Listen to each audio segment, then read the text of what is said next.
সুপ্রিয় দর্শক ও শ্রোতা, সবাইকে জানাচ্ছি আন্তরিক অভিনন্দন। আমি আজকে আলোচনা করতে চাচ্ছি বাংলাদেশের অন্যতম জনপ্রিয় কবি, প্রভাবশালী কবি এবং সময়ের সাক্ষী একজন কবিকে নিয়ে। তিনি কবি আল মাহমুদ।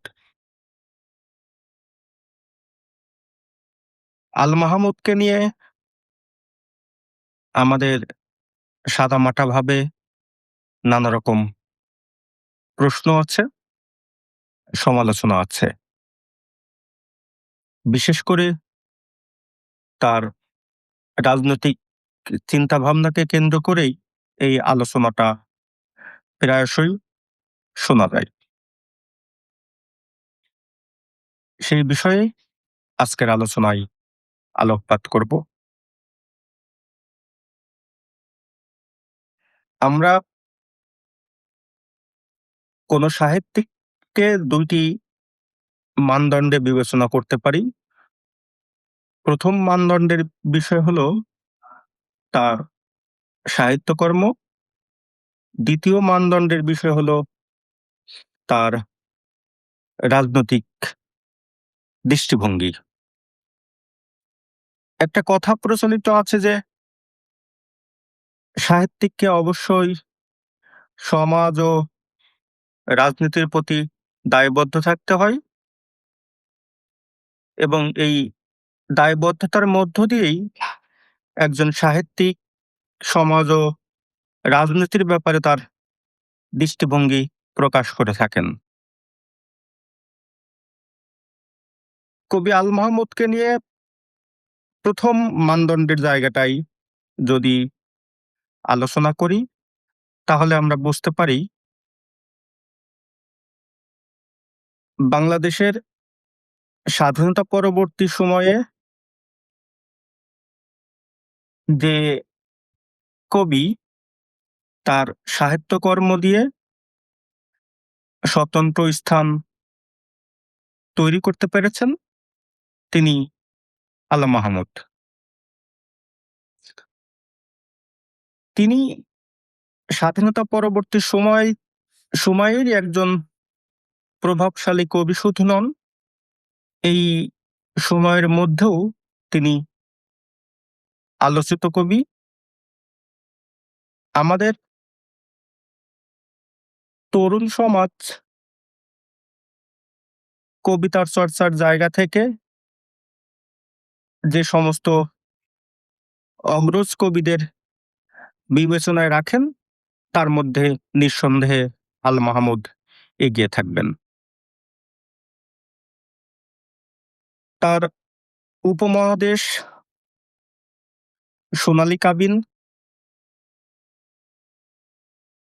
বখতিয়ারের ঘোড়া প্রভৃতি কালজয়ী সাহিত্যকর্ম রয়েছে। এছাড়া তার একটি বিখ্যাত কবিতাও আছে, নোলক কবিতা। সেটিও বিখ্যাত কবিতা এবং এই কবিতাটি পাঠ্যক্রমে অন্তর্ভুক্ত। কবি হিসেবে আল মাহমুদের স্বাতন্ত্র্য হলো যে তিনি শহরে বসবাস করেও গ্রাম বাংলার লোকায়ত যে জীবন, গ্রাম বাংলার প্রচলিত যে জীবন এবং লোকজ উপাদান, যে সমস্ত উপাদান আমাদের এই গ্রাম বাংলায় ছড়িয়ে ছিটিয়ে আছে, সেই সমস্ত লোকজ উপাদানকে তিনি তার সাহিত্যকর্মে ধারণ করেছেন। বলা হয় কবি জসীমউদ্দীনের পরেই গ্রাম বাংলার প্রকৃতি, নিসর্গ এবং পল্লী চিত্র তুলে ধরার ব্যাপারে যে কবি মুন্সিয়ানা দেখিয়েছেন, তার মধ্যে আল মাহমুদ স্বতন্ত্র।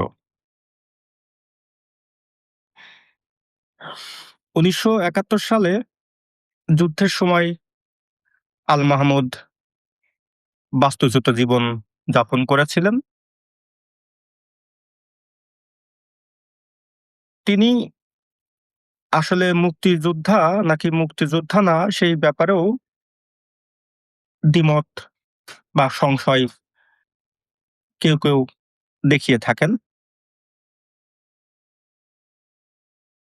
এরপরে যে বিষয়টি হলো যে আল মাহমুদ ৮০ পরবর্তী সময় থেকে তার রাজনৈতিক দৃষ্টিভঙ্গি, তার কর্মের মাধ্যমে এবং লেখালেখির মাধ্যমে প্রকাশ করতে শুরু করেন। বিশেষ করে ইসলামী ঘরানার যে মতাদর্শ, সেই মতাদর্শের ব্যাপারে কবি আল মাহমুদের দুর্বলতা প্রকাশ পায় এবং তিনি তার পরবর্তী কোনো কবিতা, কোনো লেখা কিংবা কোনো বক্তব্যের মধ্যে এই বিষয়গুলো প্রমাণ করেছেন, বলার চেষ্টা করেছেন।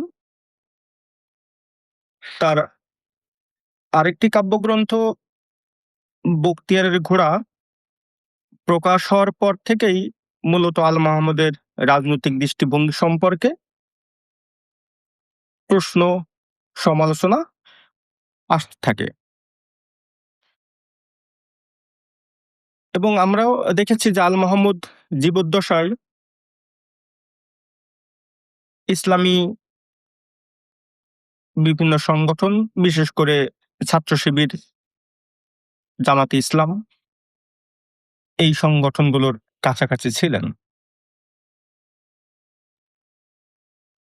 এটিই মূলত আল মাহমুদের বিষয়ে চিন্তাভাবনা করার একটি বিতর্কের জায়গা যে আল মাহমুদ একটি নিরপেক্ষ রাজনৈতিক দর্শনের জায়গা থেকে ক্রমশ সরে এসে তিনি ইসলামী রাজনৈতিক দর্শনের প্রতি দুর্বলতা দেখাতে শুরু করলেন কিনা।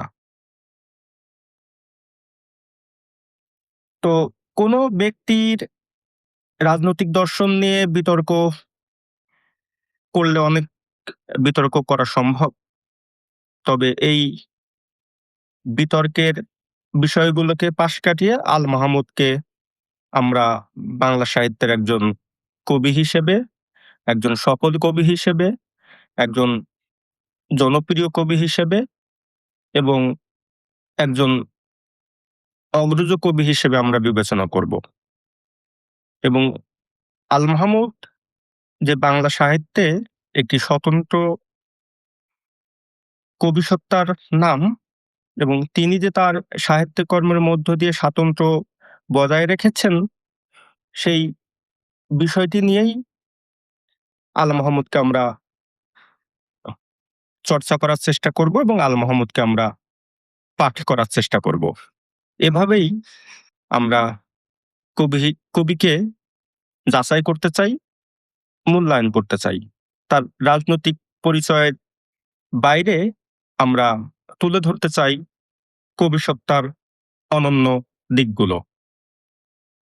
তাহলে আল মাহমুদকে একজন সাহিত্যিক হিসেবে, একজন কবি হিসেবে আমরা পুরোপুরি বুঝতে পারবো, অনুধাবন করতে পারবো। ধন্যবাদ সবাইকে।